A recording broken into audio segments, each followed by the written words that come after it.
El Chavo del Ocho y esta señora yo creo que se dan la mano en el vecindario. Vamos a ver, señora, si usted escucha al pueblo colombiano y escucha bien y no tiene problemas de audición, si realmente escucha, habrá escuchado lo que el pueblo colombiano ha depositado en las urnas. Aunque a usted no le guste, aunque su candidato y lo que representa su candidato y la ideología que representa su candidato es con la que usted comulga. Pero no tiene nada absolutamente que ver con el pueblo colombiano. El pueblo colombiano se manifestó. Y si el pueblo mexicano, que usted representa, aunque no lo dudo, porque el pueblo mexicano tiene una opinión y la presidenta tiene absolutamente una completamente contraria. Pero si esta señora está en estos momentos diciendo que cuestiona una elección por lo que dice el presidente Petro y no está escuchando al pueblo colombiano, tenemos un problema de interferencia, Pacho. ¿Pero te sorprende?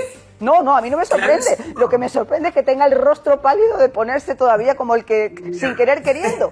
Marian, tú los conoces como yo, son descarados. El descaro hace parte de su manera de operar.